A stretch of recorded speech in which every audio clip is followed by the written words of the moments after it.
si Abigail Ploma. Ako po si Jasmine Galendas. Ako si Jenny Ward.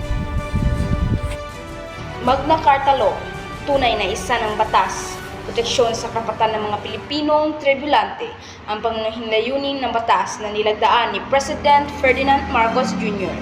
Sa ilalim ng trabaho at pagbibigay ng narapat na premyo, ang iba pang mga detalye ihatid sa atin ni Luis Lugbuban.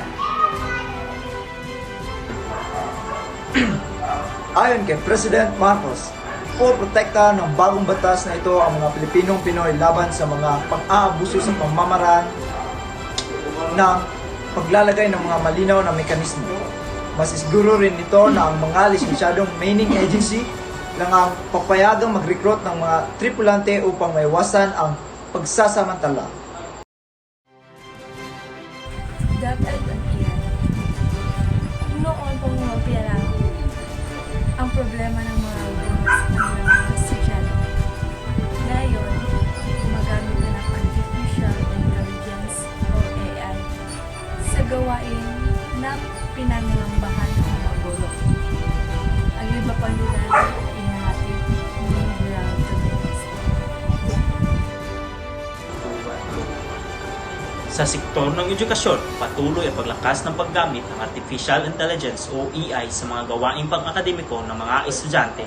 Ayon sa ilang eksperto, ang AI ay nagiging popular na kasangkapan para sa mga mag-aaral, lalo na sa mga pagsasagawa ng research, pagsusulat at pagbuo ng mga proyekto.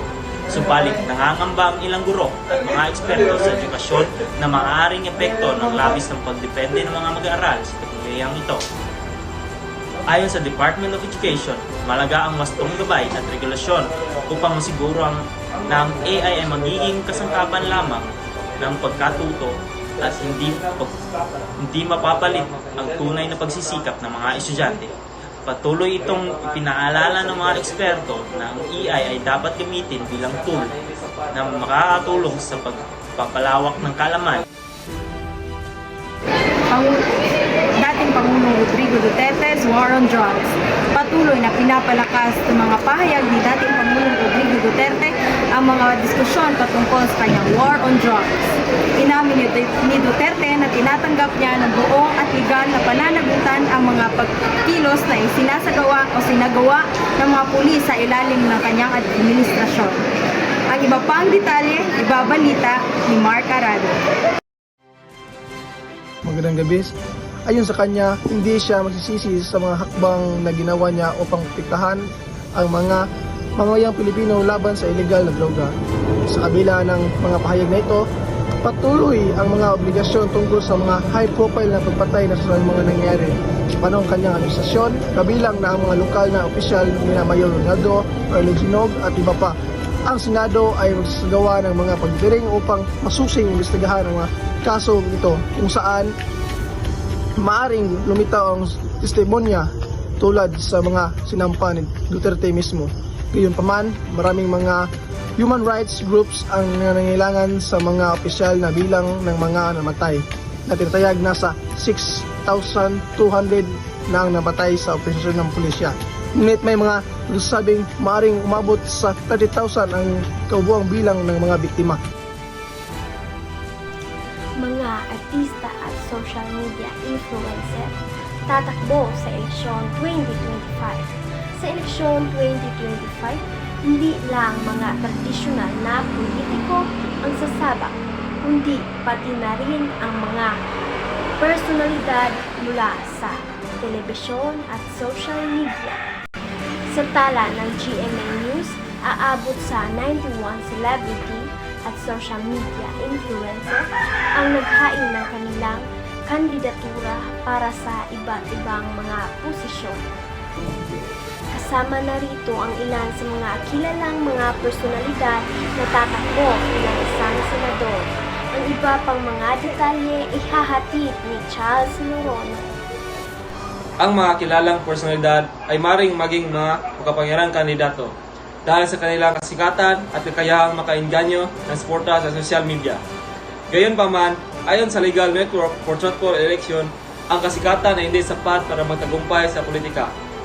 Mahalagang may malinaw na plataporma ang mga kandidato upang matagumpay sa halalan at may sulong ang mga programa pakinabang para sa publiko.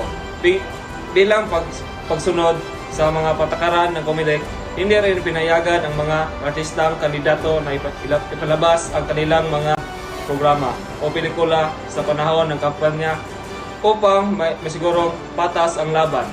Ang bawat isa rin kinakailangan magparehistro ng kanilang social media account upang matiyak ang pagsunod sa mga regulasyon ukol sa kampanya at gasto sa eleksyon. Patuloy na pagtaas ng presyo ng bilihin, nagpapahirap sa mga Pilipino.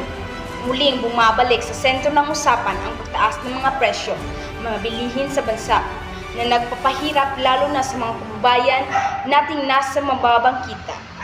Ang iba pang mga detalye ay ihahatid sa atin ni Eric Istologa. Sa ulat mula sa Philippine Statistics Authority o PSA, naitala ang inflation rate noong Oktubre na 7.7%. Pinakamataas sa loob ng 14 na taon. Ang pangunahing sanhi ng pagtaas ay ang mataas na presyo ng pagkain tulad ng mga gulay, asukal at iba pang pang-araw-araw na pangangailangan. Ang bilis ng pagtaas ng mga bilihin kabilang ang transportasyon at utilities. Ito ay nagugat din sa pandaigdigang epekto ng sigalot ang Russia at Ukraine, pati na rin ang lockdown sa China na nakaapekto sa global supply chain. Inaasahan ang ilang hakbang ng gobyerno upang makatulong sa mga apektadong pamilya, subalit ayon sa ilang eksperto, maaaring hindi pa rin ito sapat upang mapawi ang bigat ng sitwasyon. Pinapagigipit ng China Coast Guard sa West Philippine Sea, nagdulot ng kabangmakan sa mga barkong Pilipino. Nagtuloy-tuloy ang tensyon ng West Philippine Sea matapos bombahin ng tubig ng China Coast Guard o CCG ang mga barko ng Philippine Coast Guard o PCG. At Bureau of Fisheries and Aquatic Resources o BFAR malapit sa Scarborough Shoal. Ang huling balita ihahatid ni Ariel Ray. Ang insidente na nagresulta sa pinsala ng PCG vessels na BRP Bacagay ay bahagi ng supply mission para sa mga Pilipinong mangingisda. Sa kabila ng pagharas ng CCG, nagpatuloy ang PCG at BFAR sa kanilang mission upang suportahan ang mga karapatan ng Pilipinas sa nasabing teritoryo. Bukod pa rito, nagpahayag ng suporta ang Estados Unidos sa Pilipinas sa kabila ng mga pahayag ng China na ang mga aksyon sa Pilipinas ay naghahanap ng gulo sa rehiyon. Nanindigan ang gobyerno ng Pilipinas at ang kanilang mga kaalyado sa kanilang karapatan sa ilalim ng United Nations Convention on the Law of Sea or UNCLOS na nagpahintulot sa mga gawaing pantagal sa loob ng Exclusive Economic Zone. Patuloy na paglaganap ng dengue at iba pang sakit dito sa buong bansa. Sa usapin ng kalusugan, ang pagdami ng kaso ng dengue ay isa sa pinakamalaking hamon ngayon sa ating bansa, ayon sa Department of Health o DOH. Mahalaga ang kooperasyon ng publiko sa pag-iwas sa sakit na ito, lalo na tumataas ang bilang ng mga kaso dito sa iba't ibang rehiyon. Ang iba pang mga detalye ihahatid ni May Perucho. Tuloy ang pagtaas ng mga kaso ng dengue sa ating bansa. Ayon sa DOH, umaabot ang 19 na ang nakasong naitala ngayong taon at 80 na ang nasawi dahil sa mga rehiyon ng Bohol, Benguet at Baguio, mataas ang bilang ng mga nasakit. Ang DOH ay nagpalabas ng babala bagay para publiko ng paglinis ng paligid upang maiwasan ang pagdami ng lamok na nagdadala ng dengue. Kasabay nito, nakikita rin ang pagtaas ng kaso ng iba't ibang sakit, sanhi ng matinding ulan at pagbabago ng panahon. Malaga ang pagsunod sa mga payo ng mga eksperto sa kasulukuyang pagprotektahan ng ating sarili at pamilya. dyan po nagtatapos ang aming balita. Ako po si Abigail Romo. Muli, ito ang Balita 8, kung saan ang balita ay tapat. Ako si Jasmine Galandes. Ako si Jenny Ward. Ako naman si Erica Cardiente